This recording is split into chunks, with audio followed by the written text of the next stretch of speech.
에서 이제 벗어나기를 그런 글들을 많이 쓰시죠.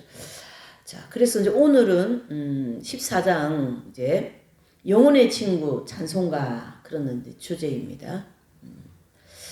제목이 참 그 평온하고 또 즐거운 마음이 들지 않습니까? 영혼의 친구 찬송가.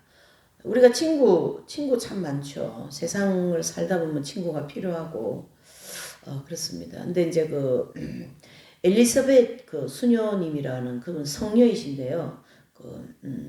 소아 테레사 성녀의 다음에 나온 그런 성녀이십니다. 오래된 분은 아니에요. 몇백 년 된 분은 아니에요. 1800년대, 1900년대 그 사이에 나오신 분인데 가르멜 수녀원에 이제 그 계시는 이제 분으로서 이분도 이긴 자가 되는데 이분도 굉장히 이제 그 어릴 때 수녀원에 들어가서 수도 생활하면서 성인의 경지까지 들어가신 분인데요. 이제 뭐 얘기하고자 하냐 하면요. 이분 그 엘리사벳 수녀님 그 성녀도 이제 이렇게 그 음악을 통하여서 그 영혼의 그 깊은 그런 꼭 그 영혼의 깊은 곳까지도 그 음악을 통하여서 자기 영혼을 정화하고 또 그 음악을 통하여 하나님께 나아가는 그러한 좀 특이한 그런 이제 성녀이신데요. 오늘 이제 이 주제가 영혼의 친구 찬송가 그렇게 있지 않았습니까? 우리의 친구가 이제 영혼의 친구다라는 거예요. 육신의 친구가 아니고. 이제 사람도 영적인 친구가 있고 육적인 친구가 있어요. 근데 이제 영적인 생활을 많이 추구하려 그러면 육신적인 친구는 저절로 없어지더라고요. 그래서 이제 영적인 것을 같은 어떤 영적인 색깔 내지는 방향 그런 거를 그 같이 가지고 있는 사람하고 이제 친구가 되는데 거기는 연령이 없어요. 그래서 뭐 저보다 나이가 작아도 저보다 나이가 많아도 어떤 거는 영적인 그 어떤 쉽게 얘기하면 레벨이라 할 수 있죠. 그런 게 이제 사고라든가 사상이라든가 방향이라든가 이런 색깔이 같으면 그분하고 친구가 될 수 있어요. 영적인 친구이죠. 그와 같이 이 영혼의 친구도 있다. 그러니까 이제 영혼의 친구가 이제 이 14장에서는 찬송가다. 네. 근데 좀 특이한 주제예요. 이런 주제가 잘 나오지 않는데 이 주제를 통해서 우리가 좀 이 찬송가가 우리 영혼이 얼마나 깊은 은혜와 또 깊은 곳까지도 우리를 이끌어가는가 이런 걸 좀 봤으면 좋겠습니다. 그래서 거기 이제 보시면 내 마음에 아주 가까이 놓여 있는 문제에 대한 내 생각을 더욱 자유롭게 표현하기 위해서 나는 사슬 냄새를 물씬 풍기는 딱딱한 우리라는 표현보다 나라는 1인칭 단수형을 사용하고자 한다. 내가 말하고 싶은 문제는 그리스도인의 경건 생활에서 찬송가가 어떤 위치를 차지하는가 하는 것이다. 이 신학자도 개신교 신학자이거든요. 이 에이던 토저 이분도. 그래서 어떤 개신교 방향에서 이제 글을 쓰시는데, 저는 오늘 이 내용이 영혼의 친구 찬송가이잖아요, 주제가. 참 굉장히 폭이 넓은 거예요. 그래서 그 엘리사벳 이제 성녀께서도 그 음악을 통하여서 이제 성녀가 되고 또 그 기독교 근데 이제 그분들이 다 기독교인이긴 하죠. 베토벤이라든가 뭐 세계적인 음악가로서 세계적으로 또 수세기 동안 그 사람들의 정신세계를 깨우고 영혼을 깨우는 그런 일들이 많이 있어요. 네. 그런 일들을 이제 볼 수도 있고요. 그래서 이제 우리라는 단어보다도 1인칭 단어 그 단수형을 쓰고 싶다. 내가 말하고 싶은 문제는 그리스도인의 경건 생활에서 찬송가가 어떤 위치를 차지하는가. 이 찬송가가 우리에게 어떤 그 영적인 영향을 미치는가 그런 것도 볼 수 있죠. 자, 영혼의 경건을 위해 찬송가보다 더 중요한 유일한 책이 있다면 그것은 물론 성경이다. 하나님의 자녀에게 있어서 성경은 모든 책들 중에서 가장 존경과 사랑을 받으며 끝없이 연구되어야 할 책이고 또 영혼을 위해서 실컷 먹어야 할 살아있는 또 즉 만나이다는 얘기죠. 그래서 지난 시간에는 이제 우리가 성경에 대하여서 좀 이제 살펴봤죠. 성경이 우리에게 주는 그 이제 미치는 영향 또는 이제 그 성경을 통하여서 전 세계적인 사람의 영혼들을 깨운다. 그러니까 이제 이 말씀, 즉 성경 말씀은 선택사항이 아니라 필수적인 것이다. 이렇게 하면서 아주 강력하게 표현한 그런 걸 좀 살펴봤는데 오늘은 이제 찬송가에 대하여서죠. 찬송가가 우리 영혼에게 얼마나 큰 영향을 미치는가 이런 입장입니다. 자, 인류에게 없어서는 안 될 단 한 권의 책을 꼽으라 그러면은 물론 성경이죠. 자, 성경을 무시하거나 소홀히 하는 것은 우리의 생각을 오류의 구렁텅이에 우리의 마음을 아사의 무덤에 파묻는 것이다. 이 단어들이 저는 되게 매력적이라고 늘 많이 얘기하는데요. 성경을 무시하고 성경을 소홀히 한다면 우리 생각을 오류의 구렁텅이에 우리의 마음을 아사의 무덤에 파묻어 버린다. 이게 굉장히 강한 단어를 쓴 거예요, 이분이 지금. 그죠? 우리가 성경을 무시하면 우리 생각은 아주 그냥 구렁텅이에 들어간다 이런 뜻입니다. 성경 무시하면 안 된다 그런 말이죠.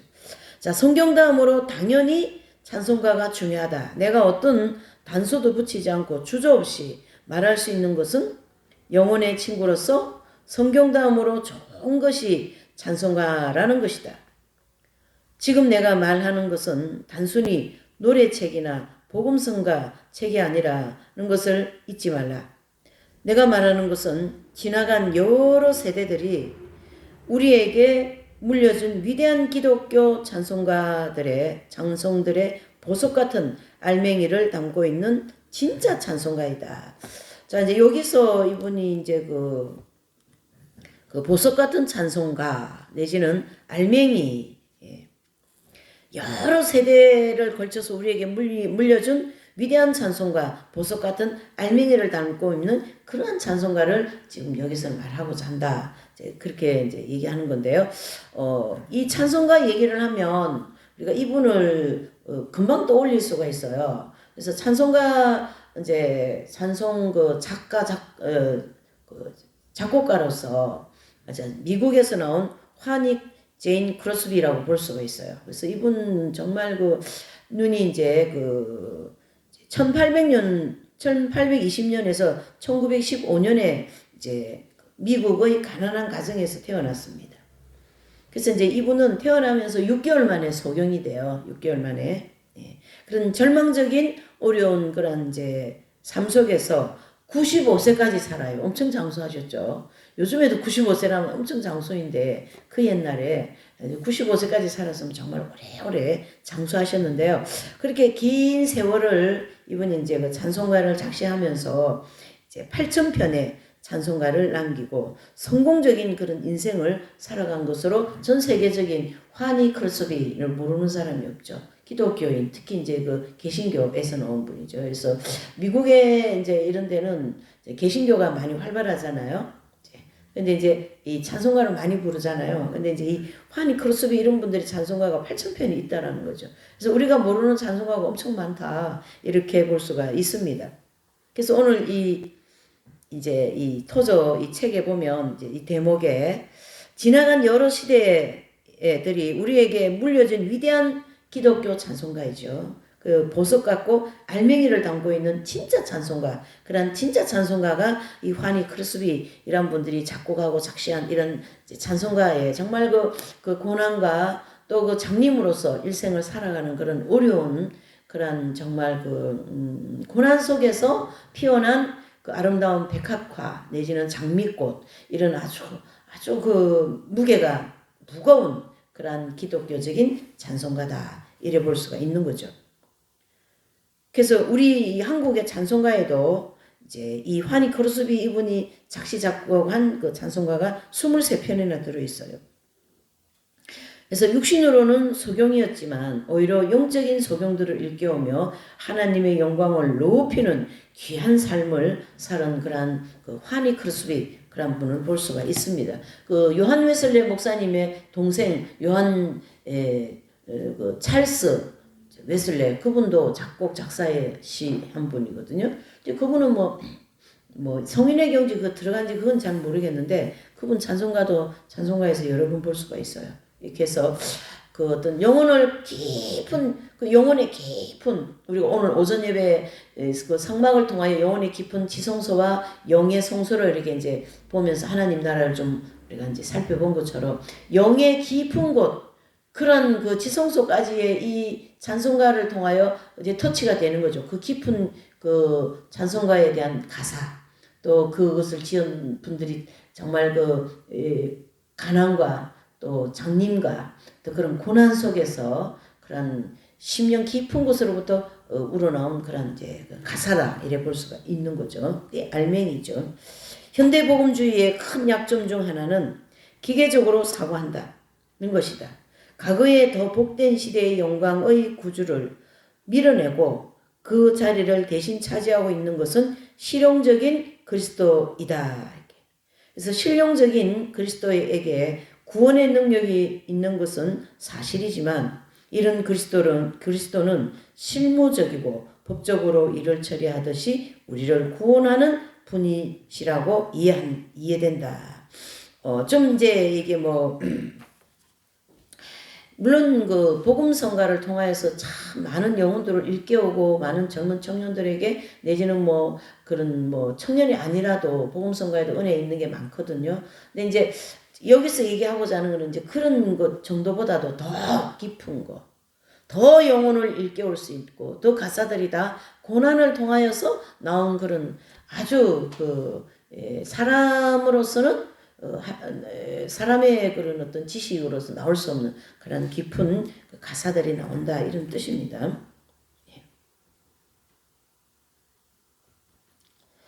예를 들면 벌금을 대신 내준 다음 법원 서기 앞에서 우리의 벌금 고지서를 찢어버리는 사람처럼 말이다. 작은 복음주의의 무리가 갖는 신앙적 사고의 많은 부분에서는 은행 사무원 심리의 냄새가 물씬 풍긴다. 이것의 비극은 진리의 일부만을 믿는다는 것이다. 이제 좀 영적으로 얕다라는 거예요. 좀 이렇게 그냥 우리가 감성적으로 찬양하면 그런 은혜가 되잖아요. 감성적으로. 그런 걸 얘기하는 거고, 또 찬송가에서 얘기하는 이 정말 수세기를 통하여 물려준 이런 깊은 찬송가는 영혼 깊은 그 엘리사벳 수녀 그 성녀처럼 깊은 그 음악을 통하여 영혼을 터치하면서 하나님께 나아가고 또 하나님을 사랑하고 그러면서 그 영혼을 정화시켜 나가는 그런 깊은 진리가 담겨 있는 찬송가를 얘기합니다. 현대 그리스도인들이 성경에 등장하는 성도의 영적 위대함을 본받고 성경 이후 시대 성도의 내면적 기쁨을 알고자 한다. 그렇죠? 영혼의 깊은 내면이죠. 또 불완전한 그리스도의 개념을 바로잡아야 하고 또 우리 하나님의 아름다움을 기쁨에 찬 개인적 체험 안에서 길러나가야 한다. 이런 행복한 상태에 도달하는 데 가장 많은 도움을 주는 것을 세상의 책들 중에서 찾으라 라면 나는 성경담으로 찬송가를 꼽겠다 이렇게 얘기하십니다. 위대한 찬송가에는 이미 오래전에 세상을 떠났을지도 모르는 어떤 고상한 성도의 가장 순수한 사고가 압축적으로 담겨 있다. 그러니까 이제 하니 크루스비를 제가 처음에 얘기했는데요. 이 하니 크루스비 같은 분은 태어나서 6개월 만에 이게 봉사 장님이 되잖아요. 그러니까 그 인생의 길이 얼마나 괴롭고 고통스럽고 불편하고 말이죠. 그 가운데서 그 고난 속에서 나온 그런 그 하나님을 향한 그 신앙, 신심 그런 게 압축되어서 있다 이런 뜻이에요. 그 가사 속에 그 신심의 기품이 압축되어 있다. 가장 순수하고 그렇죠. 이 성도는 그의 찬송가 외에는 전혀 또는 거의 아무것도 남기지 못했을 수도 있다. 참된 찬송가를 부르거나 그 가사를 읽는 것은 재능 있는 위대한 영혼의 깊은 경건에 동참해서 그와 함께 경배를 드리는 것과 같다. 참 말을 너무 또 맞게 이렇게 단어가 이렇게 나와요. 이게 뭐냐면요.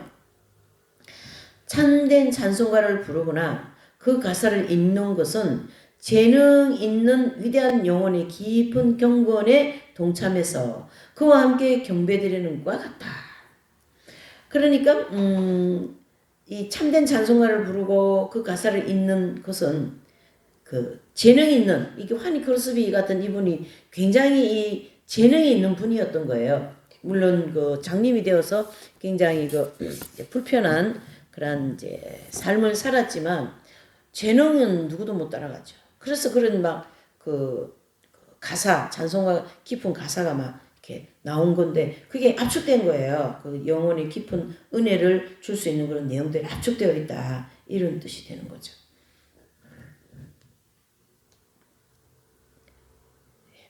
그래서 참된 찬송가를 부르거나 그 가사를 읽는 것은 재능 있는 위대한 영혼의 깊은 경건에 동참해서 그 하니 크로스비와 함께 하니 크로스비 그분의 영혼의 그 깊은 영혼에 동참해서 찬양을 부른다. 그래서 저는 이제 제 경험을 하나 얘기하면 제가 이제 이 공부를 하기 전에 이제 20대 중반쯤인데요. 그때가 이제 교회를 뭐 젊을 때는 뭐 그냥 뭐 턱걸이 같이 다니지 않습니까? 근데 이제 내가 교회 열심히 다녀야 되겠다 그러면서 이제 주일 예배를 절대 이제 빠지지 않겠다 이런 결심을 하고 이제 그날 아침에도 이제 주일 오전 예배를 이제 드리러 갔는데 그 찬송가 30장에 전능왕 오셨네. 그 찬양을 부르는데요. 너무나도 눈물이 많이 나는 거예요. 야, 정말 특별한 은총을 주시는 그러한 어떤 그 이제 체험이죠. 찬송가 30장이요. 그래서 이제 이제 그 30장에 보면 계시록 19장 4절의 말씀과 같이 보좌에 앉으신 하나님을 경배하는 그러한 그 전능 여호와 하나님 하늘에 계시니 온천하 만민 주 앞에 찬송하네. 우리가 이게 예배 전에 이제 예배 들어가면서 부르는 찬송가이잖아요. 이런 찬송가는. 근데 이제 이 찬양은 유대교 예배 의식에 사용되었던 멜로디를 따와가지고 만든 곡이에요. 그 다음에 이제 성부 하나님이 하늘에 계셔서 높임을 받으시는 것과 성자 예수님도 하늘에 계셔서 섬김을 받으시는 것을 중심으로 우리 성도들이 하늘나라를 향하여 이제 갈 것이라는 그런 고백과 감사와 경배를 드리는 그런 내용의 찬송가이죠. 그래서 이 30장 또 뭐 29장 뭐 이런 이제 찬송가는 주로 이제 예배 시작할 때 예배로 들어갈 때 이제 부르는 찬송가로 이렇게 되어 있지 않습니까? 그 다음에 이제 거기 33장에 보면은요, 온 천하 만물 우러러 이 찬양인데요. 이거는 이제 시편 148편 5절을 중심으로 이제 가사가 이제 나온 건데, 이 찬송가는 이제 이태리에서 나온 12세기에 나온 성 프란시스코 성자께서 이 찬양을 이제 작곡한 거예요. 그래서 성 프란시스코가 인생 말년에 심한 병에 걸려 실명 상태에서 지은 시이다. 그래서 태양의 성가로 알려져 있는 이 시는 이탈리아어로 된 현존 최고의 종교시라고 할 수 있다. 그러니까 이 프란시스코 성자께서 너무 이제 절제를 많이 해가지고 몸이 막 이렇게 육신이 이렇게 감당이 안 돼요. 너무 절제 생활을 많이 하니까. 그러니까 몸 자체는 육신은 이제 병 보따리죠. 근데 이제 그 중에 이제 눈이 이제 많이 멀어져서 영양실조 막 이런 게 돼가지고 사도 바울도 보면은 눈 안질 문제로 인하여서 이제 3번을 기도하는데 내 은혜가 너에게 족하다 이런 얘기 있죠. 그것은 그 영혼이 깊은 그 고난과 또 그 고난과 함께 그리스도와 하나가 되어 즉 합일되어진 그 상태에서도 굉장히 고난이 많으시거든요. 시련이다 이렇게 얘기하죠. 이 성인들은 이긴 자가 되고 난 다음에도 그분들이 받는 고난은 우리가 받는 고난하고 좀 약간 질적으로 틀려요. 너무나도. 그러나 그거를 받아내는 거죠. 그러나 그 고난이 예수님의 사랑을 느끼게 해주고 그 고난이 그 하나님의 놀라운 그 창조주 하나님을 알게 해주시는 통로이기 때문에 이분들은 오히려 고난을 즐기는 거죠. 예? 프란시스코 성자라든가 또 뭐 아빌라이 테레사라든가 또 프란치스코와 그 이제 그 성녀이라든가 뭐 이런 분들이죠. 근데 이제 이 33장이 6절까지 있어요. 길어가지고 잘 안 불러요. 근데 가사가 거의 그 프란시스코 성자께서 이제 막 물고기에게도 설교하고 막 공중의 새들에게도 설교하고 막 사자, 호랑이 이런 막 굉장히 그 싸나운 짐승에게도 막 이렇게 설교를 해서 그들이 프란시스코 성자께서 전하는 이 설교를 가만히 이렇게 온순하게 내가 듣는 그런 기적들이 많잖아요. 그리고 이제 이분은 땅은 내 친구, 또 바다는 내 아내, 또 가나는 나의 아내, 이런 어떤 그런 사물 전체를 이제 그렇게 가까이 자기의 친구와 자기와 함께 가는 곳으로 이제 생각하면서 고백하는 내용이 많거든요. 이제 거기에 많이 들어있어요, 여기에 보면. 힘차게 부는 바람, 떠가는 묘한 구름, 그걸 또 할렐루야 하면서 찬양하는 거죠. 또 저 금빛 나는 밝은 해, 또 저 돋는 장한 아침, 그죠? 또 땅 위의 꽃과 열매들, 또 고통과 슬픔을 지닌 자, 성삼위일체 주님께, 저 은빛 나는 밝은 달, 달이 또 은빛 난다는 거예요. 저 지은 고을 저녁 노을, 그 빛과의 열을 내어서 내 영광 나타내어 오서라. 내 근심 주께 맡겨라. 존귀와 영광을 돌려라. 그러니까 이 찬양은 온 천지 만물을 향하여 하나님께 영광 돌리고 온 천지 만물이 다 나의 친구이고 또 자기 영혼을 그분과 함께하는 그런 아름다움으로 표현해줘서 만들어진 곡이거든요.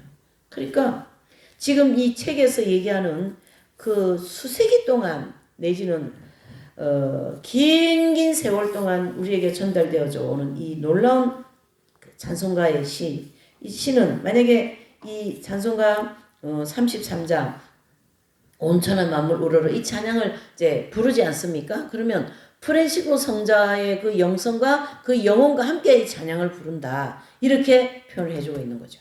이 책에서. 그러니까 그냥 복음성가하고는 조금 질적으로 다르죠. 내용 자체가. 내용도 다르고 우리에게 다가오는 그 깊이도 다르다. 이렇게 이제 정리를 하셔야 되겠죠. 네. 굉장히 참 이 찬송가에 대한 새로운 면모를 우리에게 또 이제 이 토조 책을 통해서 알려주고 있습니다. 그러니까 거기 위대한 찬송가에는 이미 오래전에 세상을 떠났을지도 모르는 어떤 고상한 성도의 가장 순수한 사고가 압축적으로 담겨 있는 그런 찬송가입니다. 그러니까 이 성도는 그 찬송가 외에는 전혀 또는 거의 아무것도 남기지 못했을 수도 있다. 참된 찬송가를 부르거나 그 가사를 읽는 것은 재능 있는 위대한 영혼의 깊은 경건에 동참해서 그와 함께 경배드리는 것과 같다. 참 제가 이 책을 토조 책을 가지고 이렇게 오후 예배에 이렇게 책을 중심으로 강의 겸 이렇게 하는 이유는 이런 대목이 너무나도 우리의 깊은 영혼을 일깨워주는 대목들이에요. 똑같은 찬송가에 대해서 설명을 한다 할지라도 여기서 지금 설명하고 있는 이 내용은 좀 다르다고 우리가 봐야 되겠죠. 예, 다르게. 그 환희 크루스비라든가 또 이 프란시스코 성자라든가 또 이제 전업한 곳을 향하여 그 찬양 가사가 나온 그 주기철 목사님이라든가 뭐 이런 말할 수가 없습니다. 이분들의 그 고난과 영혼의 깊이는 솔직히 다 이긴 자견지 들어가신 분들이거든요. 환희 크루스비 이분도 우리가 이긴 자견지 들어간 걸로 생각하고 있고 또 이 프란시스코 성자 당연하죠. 주기철 목사님 또한 마찬가지이고요. 이렇게 그래서 그것은 그리스도를 사랑하는 사람이 그분을 사랑하는 이유를 그분께 설명드리는 것을 듣는 것이다. 쉽게 풀어서 얘기하면. 프란시스코가 예수님을 너무나도 사랑해서 막 길 가다가요. 저 그냥 구름 떠 있는 그 파란 하늘을 쳐다보고 막 눈물 쫄쫄 흘리고 서 있는 거예요. 그래서 지나가는 분이 왜 그렇게 울고 있습니까? 이렇게 물었을 때에 저 하늘에 계신 그 하나님, 저 예수님이 너무나도 사랑이 막 그 사랑이 느껴지는 거예요. 그 영이 하별이 되어 계신 분들이기 때문에 우리가 그 하나님 사랑을 느끼는 거와 이분들이 하나님 사랑을 느끼는 거는 다르게 그 깊이는 다르다 이래 봐야 되거든요. 그러니까 막 그 사랑을 막 느끼니까 눈물 안 흘릴 수가 없는 거죠. 그러니까 그 길 가다가 하늘을 보며 예수님의 사랑을 느끼면서 눈물 줄줄 흘리는 그러한 그 사랑하는 사람이 그분을 사랑하는 이유를 그분께 설명드리는 것을 듣는 것이다. 그것은 신부와 천상의 신랑이 나누는 불별의 사랑의 지극히 부드러운 속삭임을 아무런 당혹감 없이 엿듣는 것이다. 여러분들이 꼭 이 책을 좀 사서 좀 읽었으면 좋겠습니다. 네? 이 책을. 이 찬송가에 대해서 또 이렇게 귀하게 이렇게 제가 책 선전하는 사람 같네요. 귀하게 이렇게 다시 한번 이 찬송가의 영적인 깊이에 대해서 이렇게 또 그 작곡하고 그 찬송가를 만들어낸 분들의 영의 그 깊은 것을 다시 한번 터치해 주시는 그러한 대목이다 볼 수가 있습니다. 그러니까 신부와 천상의 신랑이 나누는 불별의 사랑의 지극히 부드러운 속삭임을 아무 당혹감 없이 엿듣는 것이다. 그래 불별의 예수님은 신랑이시고 이분들은 신부이시거든요. 정말 계시록 19장, 20장, 21장에 보면 이 신랑과 신부를 정확하게 구분해주고 또 그 신랑과 신부가 잔치하는 거기에 초청받은 성도들이 있다라는 걸 정확하게 구분해주고 있는 거거든요. 우리가 이제 계시록 공부를 많이 해서 아시지만은, 예? 그러니까 그 결혼식 집에 신부가 주인공이고 거기에 초청받은 그 성도들이 있다. 이게 다 휴거 성도가 아니고요. 다 예수님 신부가 아니라는 거예요. 쉽게 얘기하자면. 근데 좀 죄송하지만 다 우리가 신부다고 막 이렇게 얘기하는데 좀 그냥 뭐 이 땅에서 위로적인 입장이지 예수님의 신부는 그렇게 살면 안 되는 거예요. 예수님 신부는요. 예수님 신랑이신 예수님 말씀은 그대로 따라가야 돼요. 따라가야 돼요. 근데 오늘 이 찬송가를 통하여 예수님의 신부에 대해서 다시 한번 터치해 주시는 이 놀라운 이 글을 여러분들에게 좀 더 구체적으로 알려드리고 싶은 마음이죠. 제가. 아무리 많이 기도해도 우리의 마음이 부드러워지지 않고 계속 완고한 상태에 머무는 이상한 일이 벌어질 때가 있다. 우리 기도 많이 하고 뭐 대한민국 성도들 기도 정말 많이 하지 않습니까? 막 목이 터지라고 부르짖고 응답도 잘 받고 막 그러는데요. 예? 여기서 얘기하고자 하는 그 신부에 해당되는 분들과는 다르다. 그걸 얘기해 줍니다.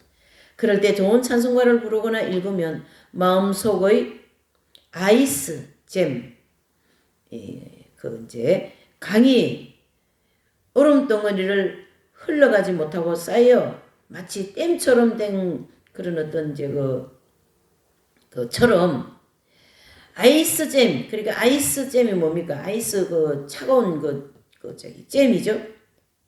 그게 이제 잼이 녹아내려 내적 감정이 흐르기 시작할 수도 있다.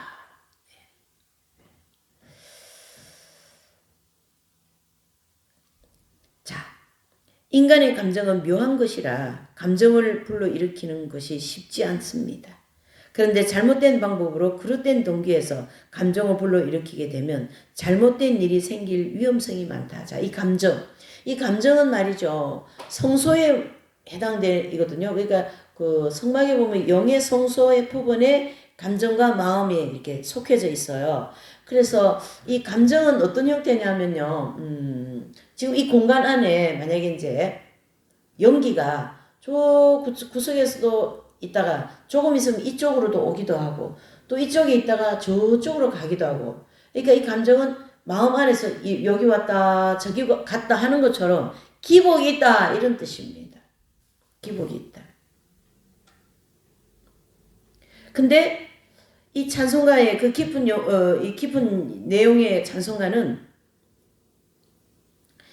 찬송가를 읽으면 마음속에 아이스잼이 이렇게 녹아내리는 것 같은 내적 감정이 흐르기 시작한다. 그러니까 내 마음에 얼어붙은 이 마음에, 그쵸?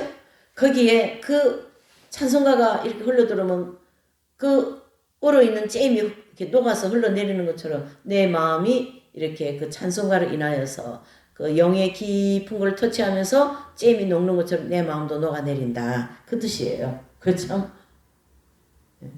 그런 감정적인 그런 것을 어때 또 잼에다가 이렇게 표현을 하시는지 참 재밌죠.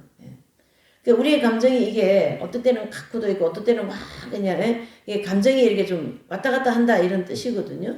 근데 그런 깊은 찬송가를 우리가 부르고 가사를 읽고 그러면 이 33장이라든가 또 여기 보시면 이제 30장 여호와 하나님 이런 찬송가를 부르면 마음이 그 감정이 얼어있는 그 잼이 흘러내리듯이 내 이 딱딱한 감정이 녹아내릴 수밖에 없다 이런 뜻이에요. 찬송가를 통하여 굉장히 은혜들을 많이 받죠. 그래서 예배 칠 시간에 이런 찬양을 부르지 않습니까? 전능왕 오셨네 우리를 찬송케. 그런 찬양을 부르면 마음이 숙연해지고 녹아내리고 그러면서 마음이 이렇게 샥 열려가지고 그날 예배를 통하여 하늘에서 내려온 은혜라든가 설교를 통하여 말씀이 깨달아진다든가 이렇게 이제 된다라는 거예요. 네, 제가 또 좋아하는 찬송가이죠. 34장 전능왕 오셨네. 그래서 이제 주로 이제 성삼일체를 이제 찬양하는 그런 찬양을 예배드리기 이제 시작하면서 이제 부르지 않습니까? 마음의 문도 열고 말이에요. 정말로 좋은 찬양이 많고 이제 미국 같은 데는 우리가 모르는 그런 찬송가가 더 많겠죠. 쉽게 얘기해서. 그래서 이런 것이 찬송가를 사용하는 지혜로운 방법 중 하나이다. 우리의 이 딱딱한 마음, 닫혀있는 마음들을 열기 위해서 찬송가를 부르는 거죠. 그 마음이 쫙 열려가지고 하나님께서 내려주신 은혜를 쫙 받는 그런 것이다. 이런 뜻입니다. 그래서 우리의 삶 속에 찬송가가 없으면 안 돼요. 어째 보면. 그러니까 그 다윗이 정말 그 막내 아들로서 목동이 되어가고 밤에 막 양들을 막 풀도 먹이고 물도 먹이고 해야 되기 때문에 양치기를 할 때 말이죠. 그 양들을 막 풀 먹고 물 먹고 할 때 막 자기들 막 그렇게 자유롭게 두고는 이제 다윗은 그 산 중턱에 이렇게 들어놓아가지고 막 별을 보고 하나님을 찬양하고 막 그러면서 그 위대한 시가 나온 거거든요. 그렇게 이 찬양은 하나님을 믿는 모든 백성들에게 빠질 수 없는 아주 중요한 성경 다음의 책이다, 시집이다 이래 볼 수가 있죠. 그러나 이제 그 찬송가를 잘못된 방법으로 도입한다든가 그런 동기를 가지고 찬양을 하면 그 감정에 이렇게 그게 유입돼 버리면은요 잘못된 일이 생길 수가 있다. 그러니까 이 감정은 굉장히 위험성이 많은 거예요. 사람이 이렇게 감성적인 사람이 있고 또 의지적인 사람이 있는데 이성적인 사람. 근데 이제 감성적인 사람들이 이게 좀 기복이 심해요. 아침에도 막 아침 엄청 즐거웠다가 저녁에는 막 시무룩하고 어제는 괜찮은데 오늘은 또 왜 저런가 이렇게 감성의 기복이 심한 그런 감성적인 사람이 있습니다. 이건 거의 그래요. 제가 본 사람들도 그런 분들 여러 번 봤거든요. 근데 이제 그런 위험성 있는 감성에 이 찬양이 싹 깊이 있는 찬양이 들어가서 그 마음을 잘 다듬어서 하나님의 은혜를 받을 수 있는 그런 이제 역할을 하는 것도 찬송가다 이래 볼 수가 있는 거죠. 그러나 잘못된 감정이 있을 때, 그런 감정이 있을 때, 그런 찬양이 가면 잘못된 일도 만들어낼 수 있다 이런 뜻이에요. 자, 인간의 마음은 오케스트라와 같다. 영혼이 멜로디를 내기 시작하면 다윗이나 버나드, 이 버나드 이분도 12세기 분인데 찬송가 작가입니다. 더나 아이작 와츠, 찰스 웨슬레 같은 이제 나오네요. 찰스 웨슬레 같은 사람이 지휘대 위에 서야 하는데 그렇게 되도록 하려면 찬송가를 늘 가까이 하여 보스로 삼아야 한다. 보스로 삼아야 하기도 하고요. 영적으로 굉장히 성장을 해야 돼요. 그런 경지 들어가는 것처럼. 예. 그걸 같이 생각을 해줘야 되는 거죠. 찬송가는 우리의 마음이 약한 지휘자들에게 끌려다니지 않도록 막아줄 것이다. 예. 이제 그 영적인 깊이가 있는 찬송가는 확실히 영혼을 일깨워요. 그래서 그 찬송가를 통하여 많은 영혼들을 일깨우고 회개를 하게 하고 막 눈물을 흘리게 하고 예수님을 만나게 하고 막 그런 역할을 정말 많이 하는 게 찬송가이거든. 그러니까 말씀에 있는 곳은 언제든지 같이 찬송가가 나옵니다. 찬양이라 하죠. 모든 그리스도인은 표준적인 찬송가를 그의 성경 옆에 두어야 한다. 성경을 읽고 찬송을 부르면 이 두 권의 책이 매우 흡사하다는 것을 알고 놀라움과 기쁨을 맛보게 될 것이다. 자, 물론 요즘에는 이런 이제 악기도 이런 전자악기가 굉장히 많지 않아요? 근데 저는 이제 전자악기보다도 이런 피아노, 예?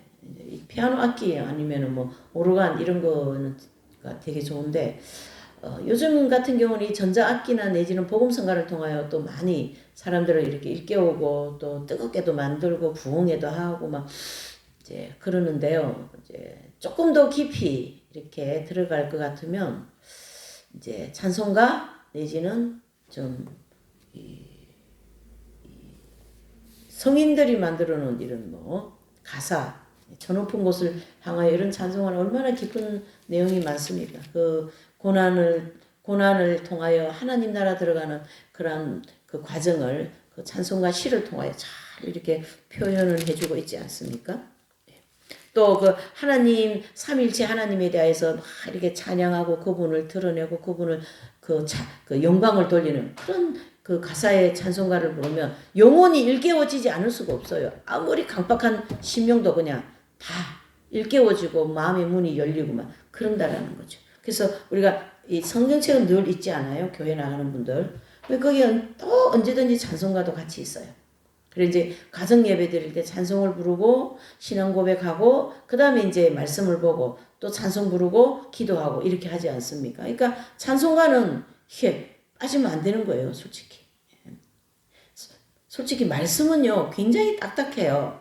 그러나 찬송가를 부르면서 이 말씀에 그 딱딱하고 깊이 있는 그런 말씀이 막 그 영혼이 막 이렇게 확 이렇게 퍼져나가면서 무슨 뭐 아까 잼이 얼어있는 아이스 잼이 흘러내리는 것처럼 이리 표현했는데 그 막 딱딱한 마음이 말이죠. 그게 막 이렇게 녹아가지고 막 진짜 잼 흐르듯이 물 흘러내리듯이 쫙 흘러내려갖고 주님을 만나기도 하고 회개의 길로 나가기도 하고 변화가 되기도 하고 예. 저도 처음에 정말 이 찬송가 30장 부르면서 예배 첫 시간에 부르니까 얼마나 눈물이 많이 나는지. 그러니까 주로 이제 이 출애굽 하시는 분들, 예수님 처음 만나는 분들도 찬송가를 통하여 정말 그 영혼을 일깨워 놓고 출애굽 시킵니다. 그래서 어쩌면 이 찬송가의 가사가 내 인생 전체를 내가 지금까지 걸어온 전체의 그 과정을 이렇게 표현해주고 있는가 이렇게도 표현하는 분도 있거든요. 그만큼 이 찬송가의 가사는 그렇게 깊이 있고 또 영혼을 일깨우고 또 굉장히 사실은 무게로 따지면 엄청 무거운 그런 내용들이다 이래 볼 수 있습니다. 재능이 있는 그리스도인 시인들이 곡에 진리의 말씀을 붙여 만든 훌륭한 찬송가가 많이 있다.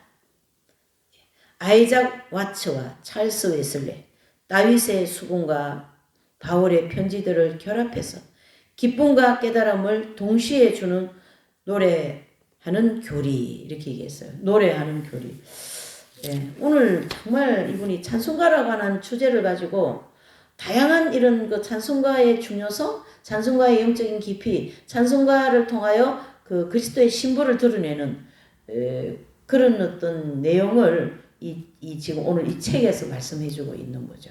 제 개인적인 견해이긴 한데요. 꼭 이 책을 사서 꼭 좀 읽으면서 그 깊이를 더 많이 우리가 느끼는 그런 경건의 시간을 가졌으면 좋겠습니다.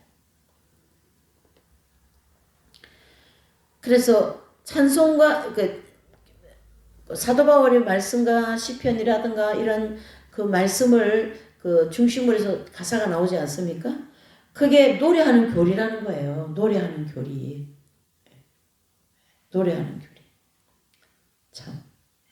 그러니까 이 노래하는 교리, 즉 더할 나위 없는 기쁨의 신학을 우리에게 선사해 준다. 그러니까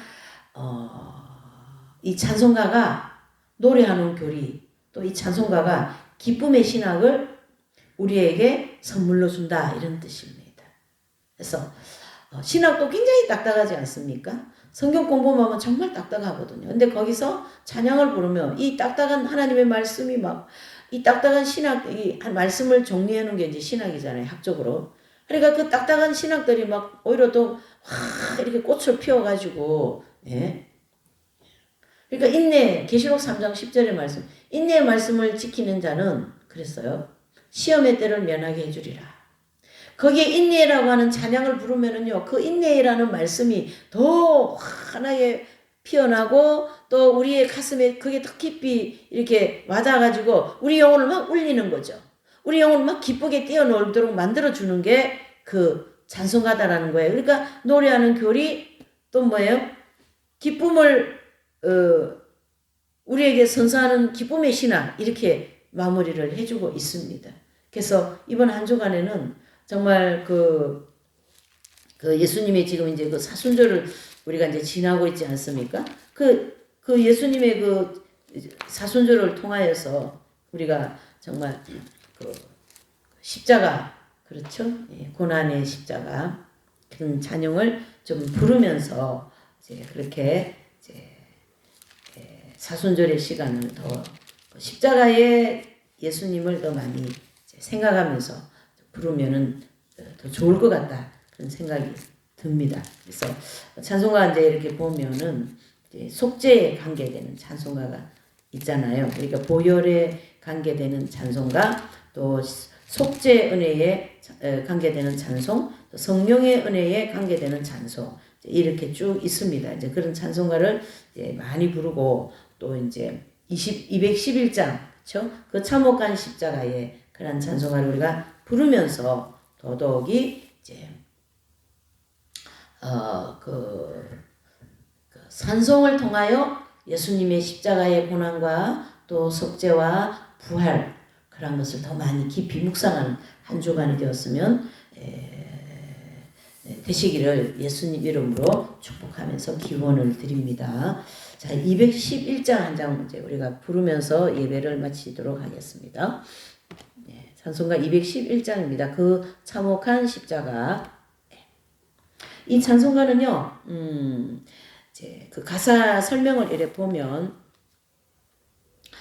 이제 예수께서 십자가에 달리심으로 우리에게 미친 성결의 능력을 진하게 증거하는 찬송가입니다. 그래서 죄를 씻는 길은 사도 요한이 강조한 대로 스스로의 죄를 자백하는 것이고, 또 요한 1서 9절이죠. 그 다음에 우리가 죄가 많더라도 주의 풍성하신 긍휼 앞에서는 흰눈보다 더 희게 된다는 것이 성경적인 가르침이다. 그러니까 성경에서 예수님 십자가에 고난받으시고 죽으시고 3일 만에 이제 부활하시고 그 십자가 보혈로 우리가 구원받고 죄사함을 받는다라는 그 진리를 찬송을 통하여 우리에게 선사하고 있어요. 그래서 노래하는 교리죠. 십자가 교리. 또 노래하는 신학이죠. 아름다운 선물. 그런 의미에서 이 찬양을 부르시겠습니다. 그 참혹한 십자가.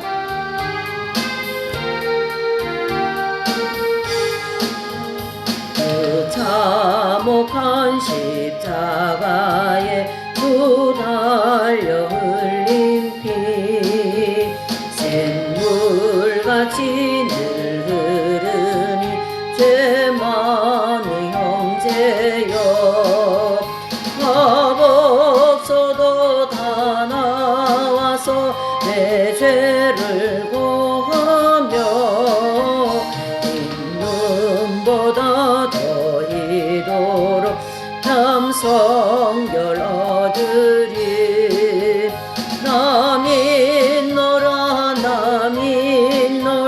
보혈의 공로를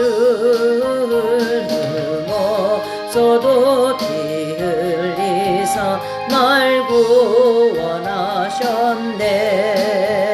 그 흉악한 한강도는 죄